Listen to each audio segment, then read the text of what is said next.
morning. Welcome to All Souls, Unitarian Universalist Congregation in New London. I'm Caitlin O'Brien, Associate Minister. Serving in worship this morning with me is Reverend Carolyn Paterno, our Senior Minister. We acknowledge the Nahantic and Mohegan people as the traditional caretakers of the land on which we worship. We honor and we pay respect to their ancestors and to their communities as we begin. We are so glad that you entered into this virtual and physical space this morning with your September routine mostly settling. By just about, 30 hours ago, my family mostly figured out who needed to be where and when. And this morning, as they were attempting to sleep in, I was banging things around and stomping to make sure that they maintained the sleep rhythm that we had established to be able to make the bus. So I feel like we are at a certain stage, and that's a window into what your associate minister is all about. But yeah, it's heartening to know that you knew where to be this morning. You knew you wanted to be here today, and your presence matters to us. So welcome to All Souls, where all souls are welcome. You're so joyfully called to worship. Please rise in body and or in spirit to sing our opening hymn, Gather the Spirit.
Such a great hymn. Thank you for singing it with us.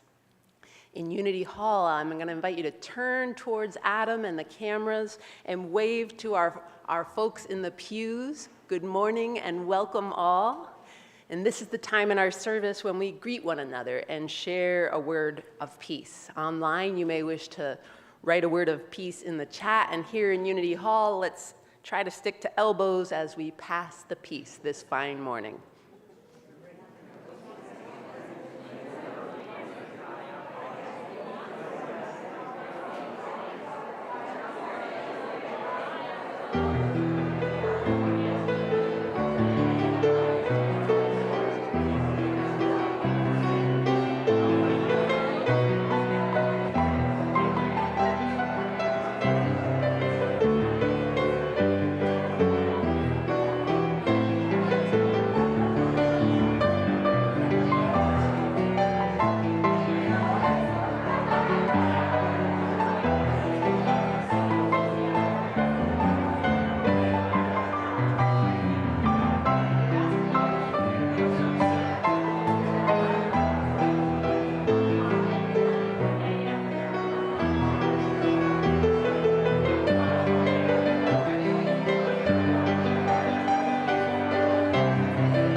The chalice is, of course, the symbol of this faith tradition, and so we kindle its flame every week as we begin.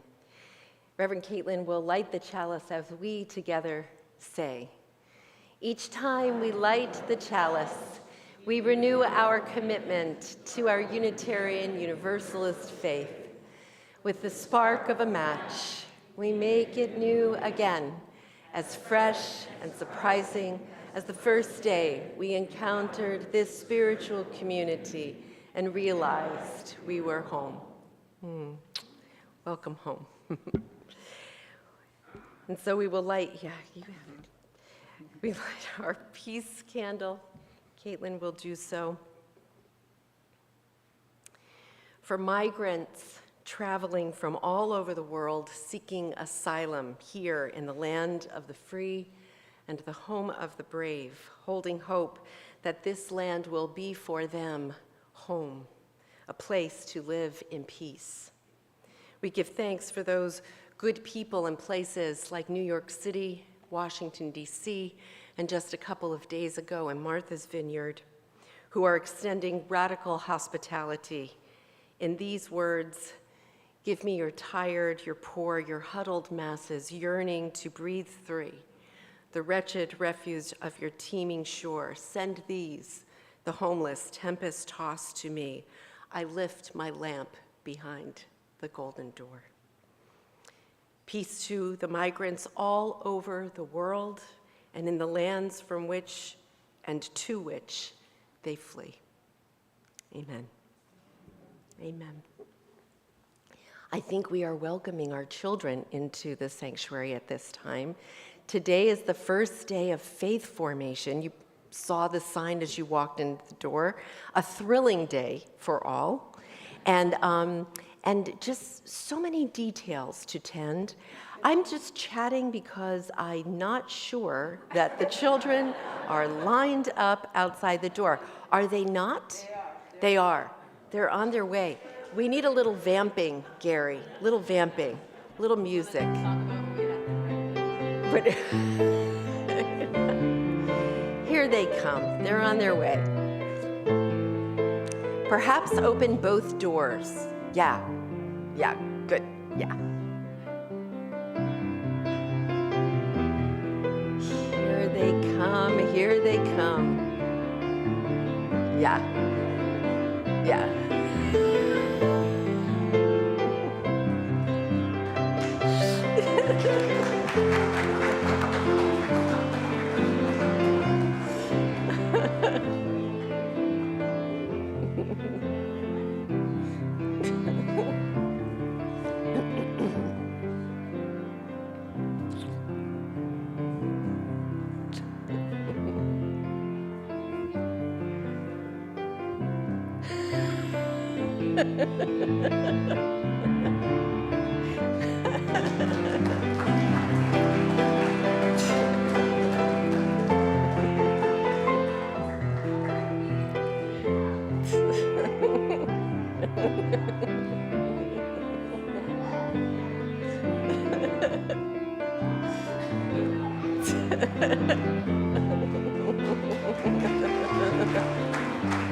We're just happy you walked through the door. You don't have to do much here at All Souls. Welcome to Perry. Big round of applause for Perry.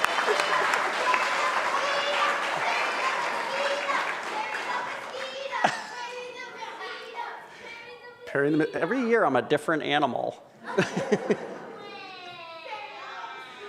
So, when you hear the word covenant, in many religious communities, you think of covenant of the ark, a covenant between a people and their God. In Unitarian Universalism, we don't have a biblical covenant or prescribed religious law. We do have spirituality and that search, but each of us connects to the mystery differently. And we have our principles. And the principles are actually a covenant between us and the world around us. But what about the specifics when we're in a room together like this morning? How many of you have ever had a family meeting? Anybody ever called a family meeting? Most of you. And so there you sort of sort out and things that how you're going to move together. And somebody at a family might say, I'll play ball with you, but I need my quiet reading time. And someone else might say, hey, you like to yell things out, but I need some quiet listening and talking. You're figuring out how to go forward and be together in a way that works for everyone. And that's what we do when we make a covenant in our classes, or with our teachers in worship, or in a meeting. And when everyone in the room signs the covenant, you all have signed the covenant if you've been here before in the classroom, what you're saying when you sign that is, I am part of this, and I'm going to do my best. And when someone behaves outside of what's in the covenant, this is the most important part, we all help that person come back into the covenant. So these are not rules, and there's no punishment. We're simply helping each other build a loving community. And so that's what we're doing today in our teacher covenant. So I'm going to ask all the teachers who are here to come forward and stand on the chancel. And I'm also going to invite Jim Mello to come up to represent parents. And I'm also going to ask Evelyn Mello to come up to lead the children and youth part.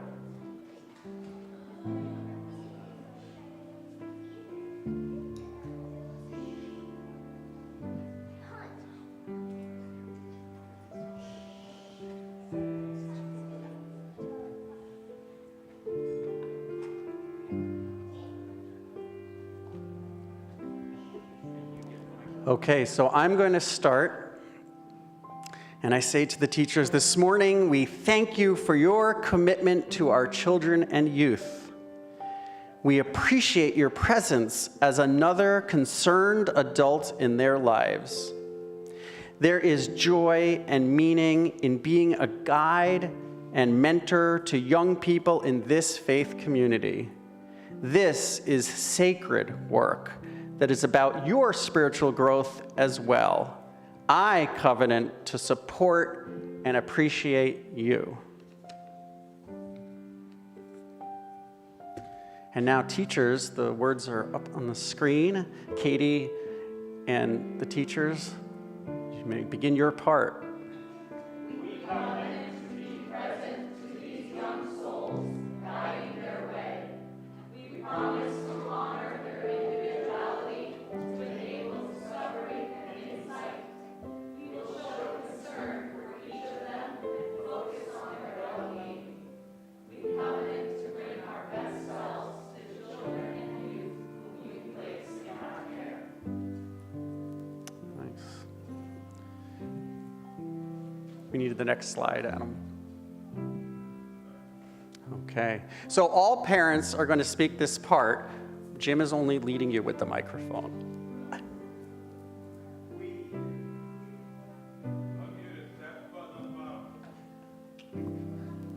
We. Thank you, Adam. We entrust you with our children's faith formation. We thank you for the ways that you will care for their well-being and strengthen their character. We covenant to appreciate you and to support at home the experiences that take place here. All right, and children, now it's your turn. And actually, so Evelyn's going to say it, and then you're going to repeat it for those of you who can't read on the screen. Thank you for being our teachers. We promise to do our best when we are together. Thank you for being our teachers. We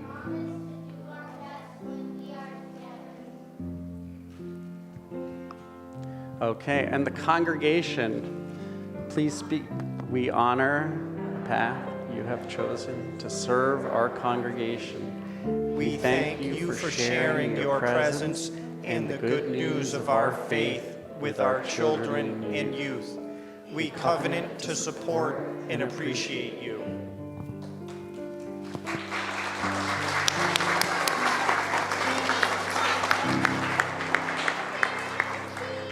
All right, now everybody is going to sing us out to Trees of the Field, and we get to go practice what we just said. All right.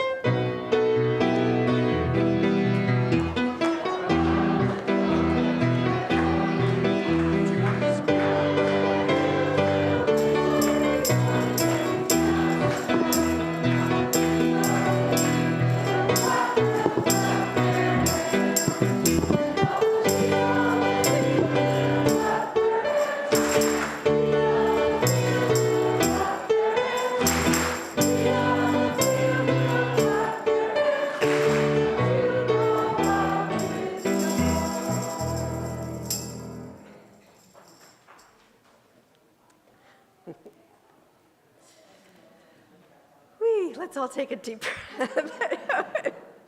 It's so beautiful. So good to see all those kids, right? So good to see them. So good to see them. So one of the commitments that we hold together is to bear witness to each other's lives and the ways that our lives change and bring us joy and sorrow both. And so let us prepare our hearts for what has been shared. We will begin by inviting those here in Unity Hall to come forward and light candles of intention as you are so moved. This will give the folks in the online pews, this will give you a chance to type into the chat the joy and the sorrow that you would like to have shared this morning. And so we open this circle and this time for the creation and sustaining of beloved community.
Let us prepare our hearts. Lexi Capon, who is here in Unity Hall, shares that her sister-in-law was told to, well, it is a sad story, too. Lexi's sister-in-law was told to appear at the ICE office without her newborn, or otherwise they cannot help her. So Lexi is contacting the lawyer with whom her family has been working, but I know that Lexi and all of her family would appreciate your thoughts and prayers in this fraught time and moment. Yesterday, we memorialized, celebrated the life and mourned the death of Bob Covey. It was a beautiful afternoon and hour spent together. And I want to especially thank Betsy Fox, Joyce Worden, Paul Schaefer, Lynette and Sid Gardner, Mary Gorton, everyone who baked, and especially Perry Montrose, who stepped up to the plate to run all of the tech the day before the start of faith formation. To make that happen. So thank you to everybody who pitched in and helped make that day for the Covey family what they needed it to be. Let's look at, thank you. Let's see online. So close. Okay, let's see. Susie, welcome. Oh, Bob Bunting's 66th birthday is today. Happy birthday, Bob. He's happy that this service is part of the celebration. Let us all wave to Bob. Yay. Oh my goodness, David Burnside and Gretchen Edstrom expressed their joy that Clara Franklin is headed to Spain for a semester abroad at the Institute of Arts in Barcelona. We are so excited for Clara. Oh my gosh, it's gonna be incredible. Wonderful. Linda Uhas, who always joins us from New Hampshire. We're so glad for that. Linda is asking for prayers for her friends David and Lee in Canada, both struggling with cancer. Oh, and for everyone who is in the midst of that struggle. Our thoughts and prayers. Let's see, yes, happy birthday to Bob. Eleanor is grateful to have had a visit 2 weeks ago with her daughter, her granddaughter, and son-in-law. She expresses that she's sorry that Julia is pretty sick now with COVID. There are quite a few souls with COVID right now, so everyone struggling with COVID, we are thinking of you. Vanessa Hawk is asking us to keep two special women in our hearts, one in the midst of a long battle, another cancer sorrow to be shared, leaving behind two small children and a dear friend who's preparing. Yes, we hear you, Vanessa. Gretchen shares the celebration of her Uncle Walter yesterday. He had a 101-year grandly adventurous life, says Gretchen, filled with joy, good humor, and love. Susie Shell says that the Shell family is going through the ringer. Julia got her wisdom teeth pulled last week, and Tony, her husband, has COVID, another case of COVID. We are thinking of all of you. Susie, she's going in for a biopsy this week. Boy, you weren't kidding, Susie, when you said there's a lot going on at your house. We're thinking of all of you, and prayers and good thoughts are being offered up to so many. To so many, including our very own Reverend Caitlin, who, as you all know, or many of you know, is having surgery on Wednesday. And so, Caitlin, know that we are holding you in our hearts and our prayers, and look forward to your return in robust health. Caitlin will offer the prayer. Let us enter a space of prayer and meditation.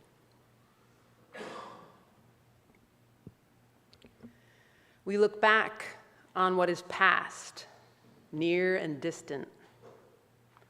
We nod to it, regarding it with inner calm. We look to what is to come, near and far. We regard this too, with our inner calm. We have this. It's ours. And we have one another. May we remember both to be at our fingertips always. Let us say amen. And let us share silence.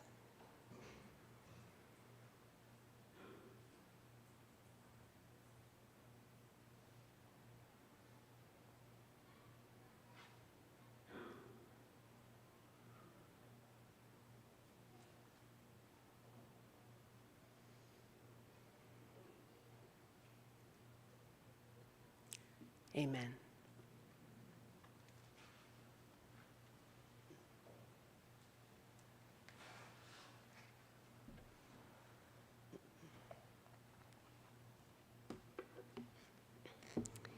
The reading this morning is from a collection of Reverend Dr. Martin Luther King's speeches and essays entitled All Labor Has Dignity.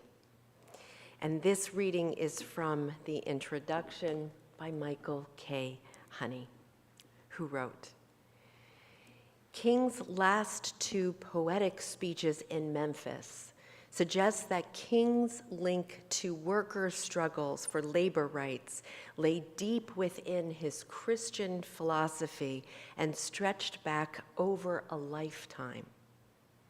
King said the Constitution provided no guarantees, but that the Declaration of Independence implied a promise of economic justice. He said, if a person does not have a job or an income, at that moment you deprive them of life. You deprive them of liberty, and you deprive them of the pursuit of happiness. On the night before his death, King also preached the power of dangerous unselfishness, asking us to risk ourselves for the good of others as we travel down life's perilous Jericho road. He asked everyone to be a good Samaritan. King preached in Memphis, either we go up together or we go down together. Perhaps it is not too late to look over the mountaintop and see the promised land. So ends the reading.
Thank you, Gary.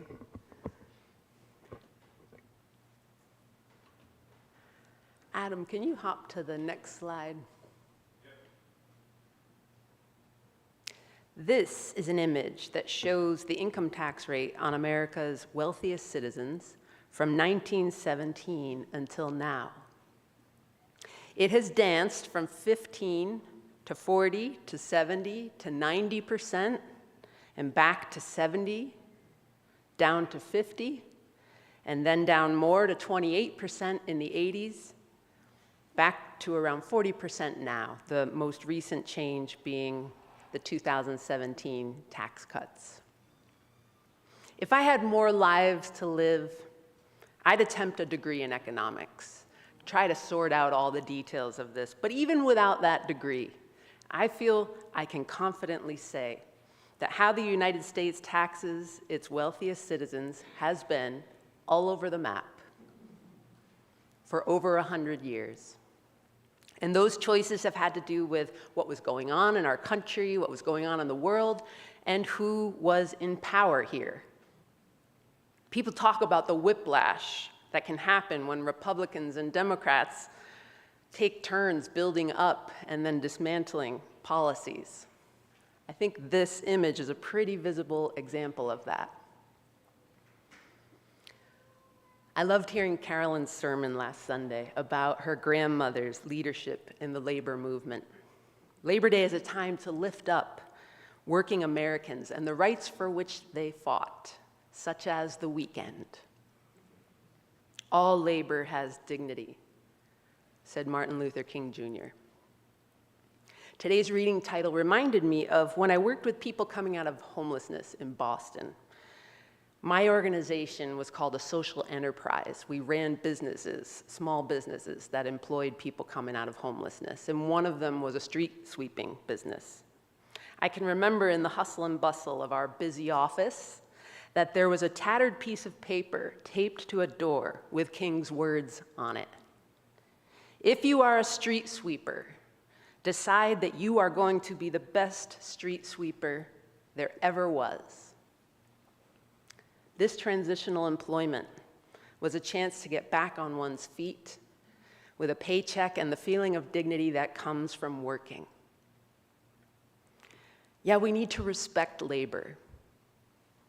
The labor of the man in this photo, mine, yours, and that of our American railroad workers.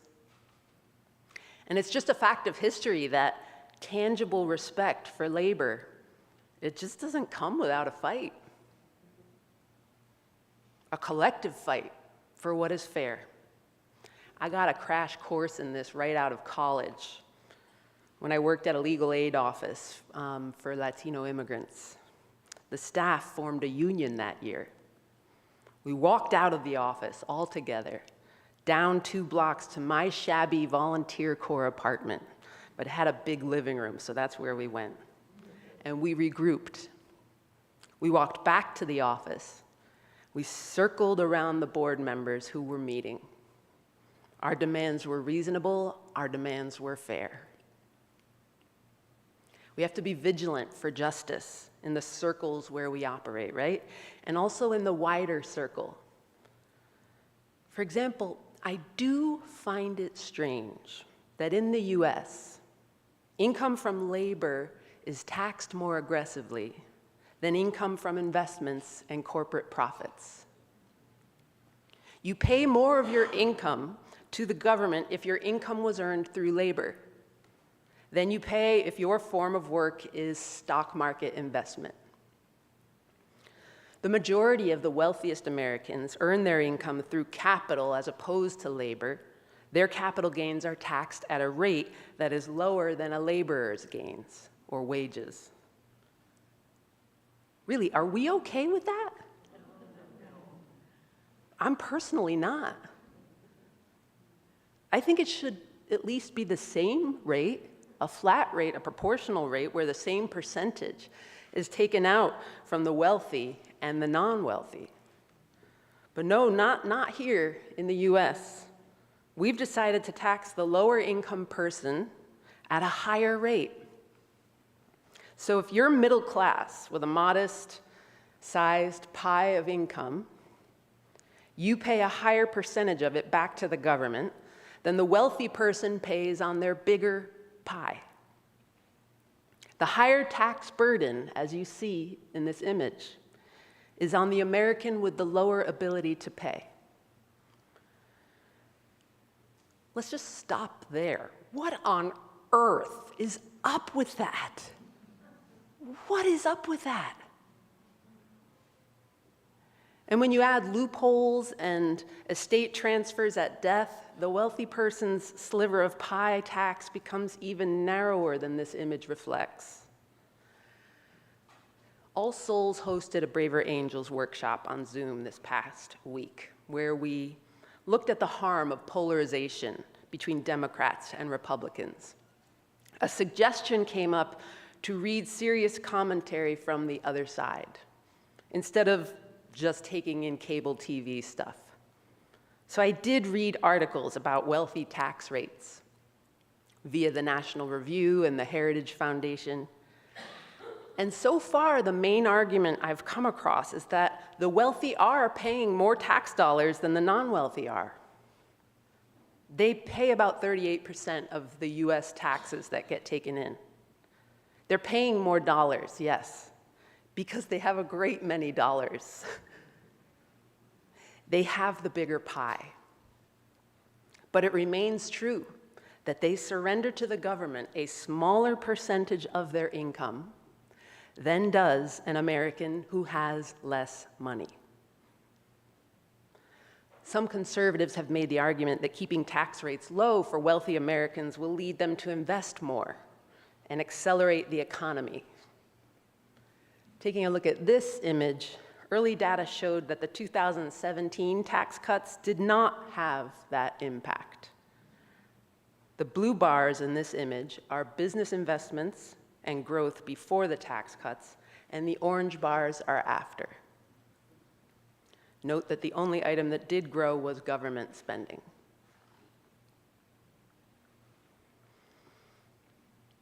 These are choices that our legislators make over time.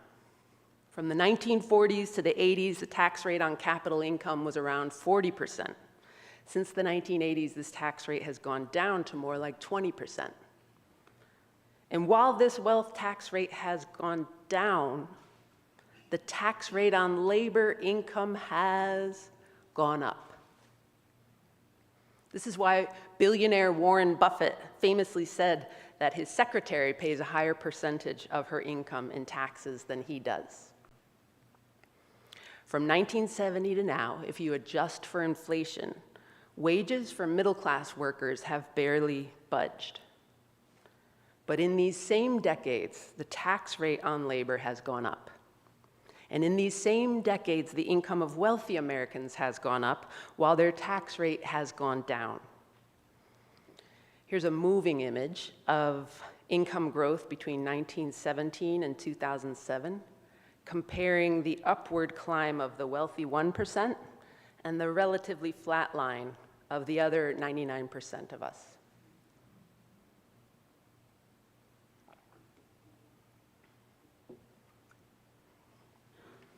There's nuances to this money gap, but a few things are clearly problematic to me. One is these unfair tax rates. I don't think it's fair. Another is predatory lending.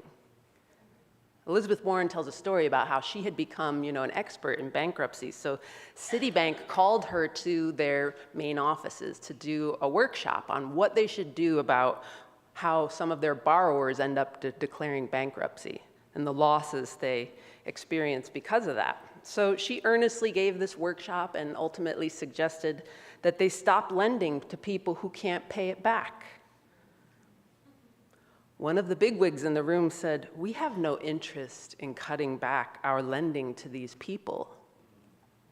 They are the ones who provide most of our profits." Blah. Even when you factor in the losses they incur from borrower bankruptcies, Citibank was coming out on top by charging interest to people who were just on the edge of bankruptcy. This is gross. To me, this is gross. In the US, we used to have laws that limited taking advantage of someone's financial struggles. But a Supreme Court decision in 1978 deregulated credit card interest rates. Boy, those justices have big impact. We better make sure their appointments are handled fairly.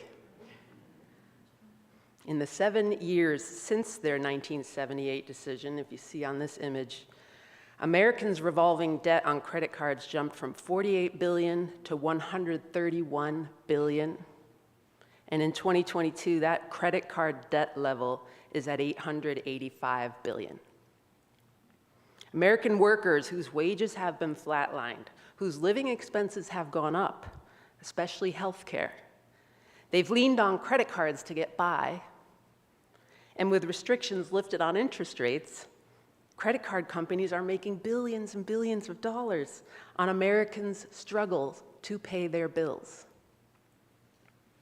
Oh, and they have a fierce lobby for limiting access to the bankruptcy process. Talk about a trap. This is disgusting.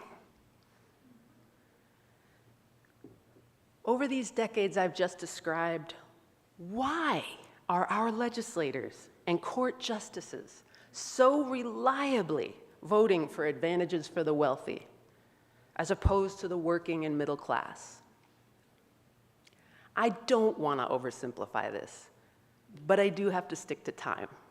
So I'm just going to say, you know the answer. When your reelection depends on wealthy people and corporations, you're going to tend to vote according to their interests. So none of the injustice that I've just described will be resolved without deep and meaningful campaign finance reform. I'm convinced of it. While the many non-wealthy Americans are fighting about reproductive choice and gun control, both of which I am passionately for, we need to make sure we don't leave unchecked a remarkably unfair economic structure. We need to walk and chew gum at the same time. We need to speak up for our progressive ideals, and we need to reach out to non-progressives on matters of electoral justice and economic justice. Money in politics has always been a cancer to our democracy. But when the Supreme Court made that Citizens United decision in 2010, which allowed wealthy people and corporations to fund campaigns with no limit, money in politics became a metastatic cancer to our democracy. I follow Common Cause, many of you may as well. It's a nonpartisan citizens lobby that works for accountable government for everyone. They just emailed me, and you've probably heard this as well, that a wealthy American just made a $1.6 billion contribution to a conservative group whose leader has worked for years to pack the Supreme Court with justices who are more conservative than the majority of Americans. That's what we're up against. In the words of their press release, no one should have an outsized say in our democracy due to the size of their wallet.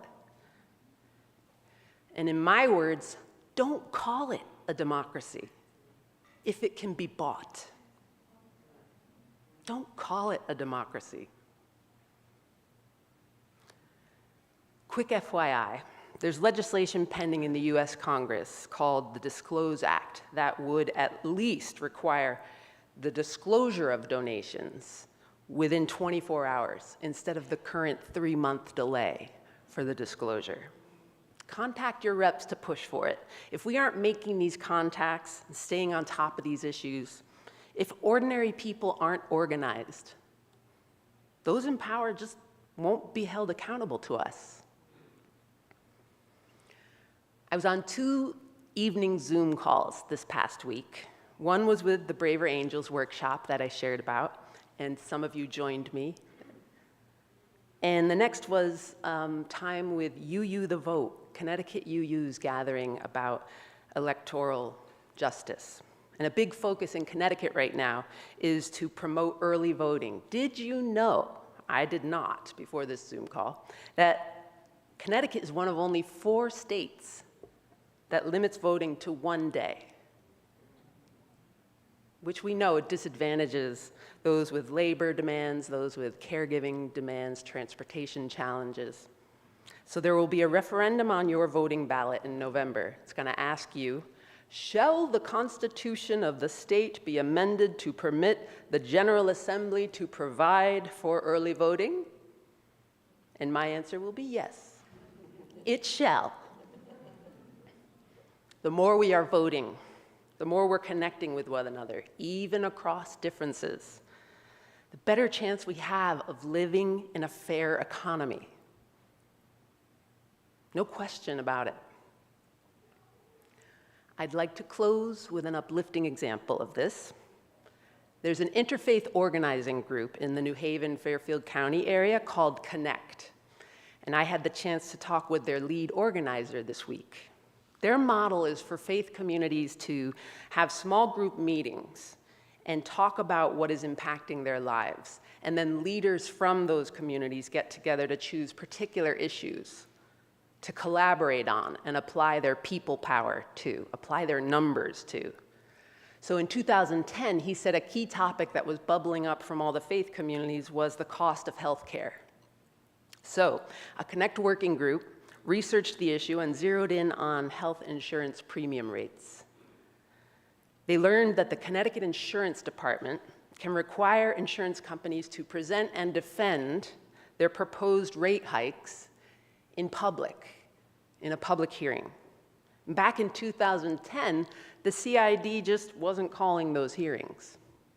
And as I understand it, hikes were getting approved pretty easily.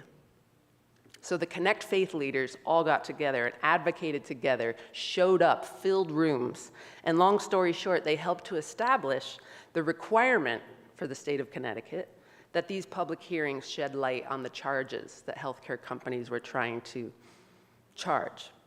Partly because of Connect, you and I heard about insurance rate hikes on the radio in recent weeks. To a degree, we wouldn't have heard about it before this public scrutiny. So just a couple weeks ago, the commissioner did not approve the rate hikes that were requested, and he lowered what was going to be allowed. The commissioner also lowered the amount of profit an insurance company can make on a healthcare consumer.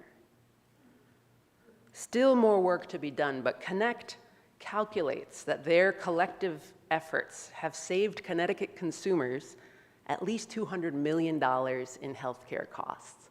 It's pretty cool, pretty concrete. Organized people power. There's solid ground, solid common ground to be found among a great many Americans. It's not always easy, but let's keep trying to find it. And together, let's keep fighting for what is decent and what is fair. Can I get an amen? Amen. Amen. Let us share silence.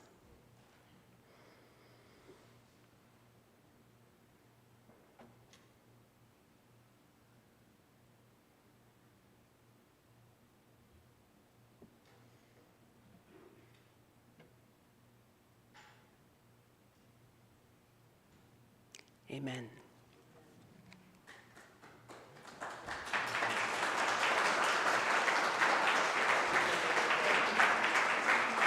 Really good.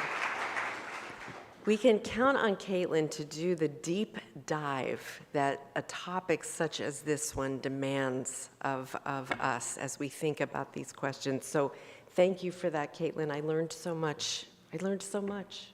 In the 15 minutes that you spoke. Thank you so much. So frustrating. Today, our offering is to benefit the Faith Formation Scholarship Fund.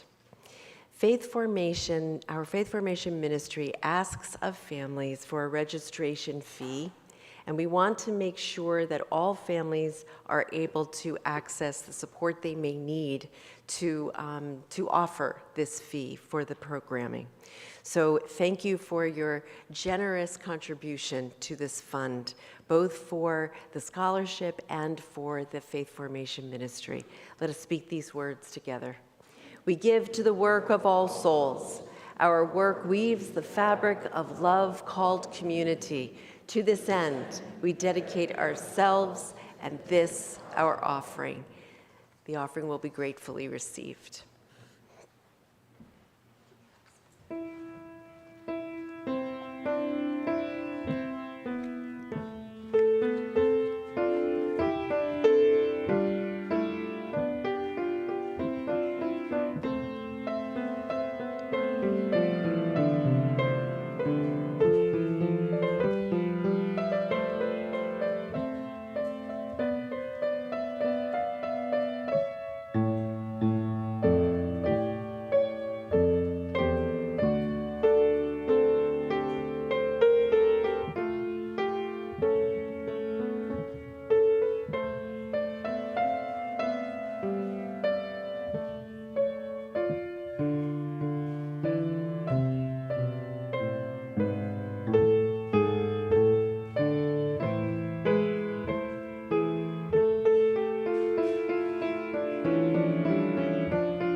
Thank you so much for the food offering, for the scholarship support, for all that you've given, for all that you've sacrificed. We thank you.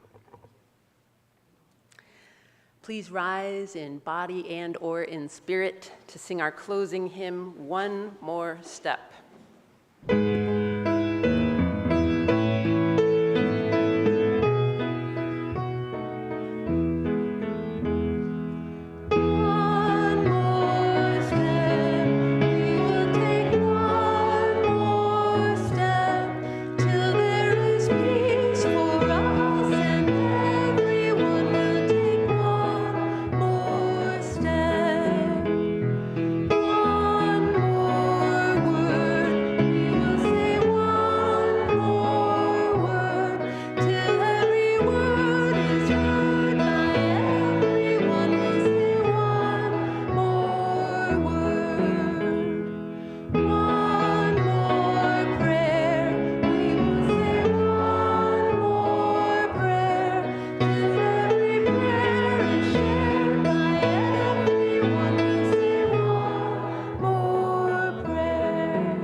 As Reverend Carolyn extinguishes our chalice, please speak with me the words in our order of worship.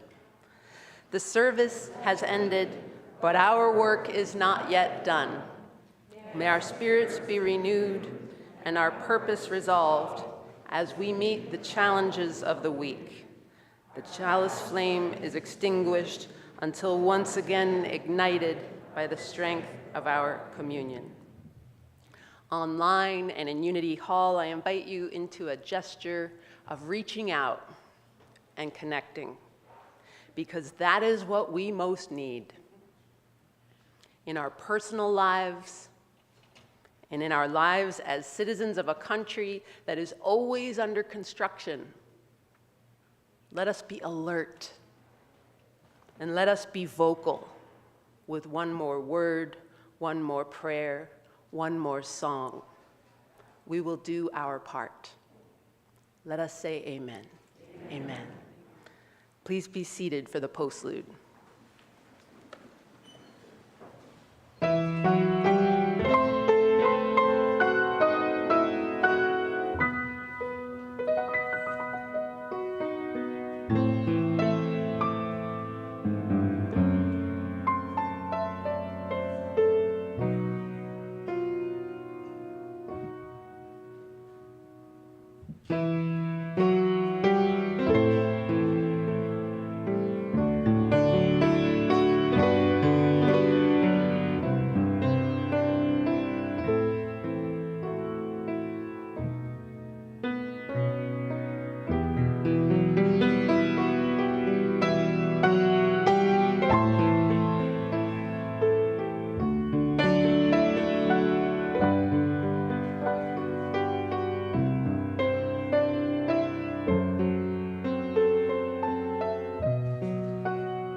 Gary, that was just beautiful. Thank you so much. Thank you.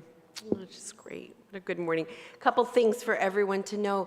Elder Journey is this Thursday. If you are 65 or beyond, come and join in on a great connection and a wonderful way to get to know the community.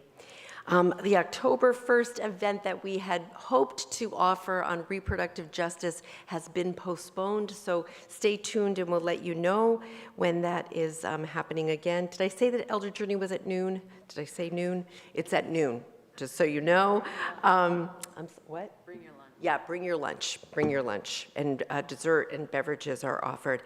In terms of reproductive justice, I wanted to share the very good news that our August Good Neighbor offering raised $1,573 for the REACH Fund. So that's a nice chunk of change to help in that access. So thank you for that.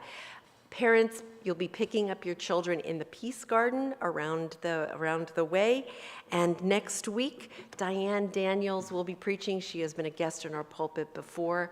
I will be in Watertown, New York, offering the charge to the minister, Reverend Sophia Lyons, as she is installed at the congregation there. So I will be bringing your good greetings as I go. So I'll see you in 2 weeks, and you'll see Diane next week. Goodbye to our online folks. Lynn, I see you. There will be an online coffee hour, so click in. Yes, if you're in Unity Hall and you want to know more about the congregation and Unitarian Universalism, Lynn will meet you over there at our welcome table. And yes, let's turn and wave to our friends in the online pews. Good to see you all, and we'll see you next week. Go in peace, everyone.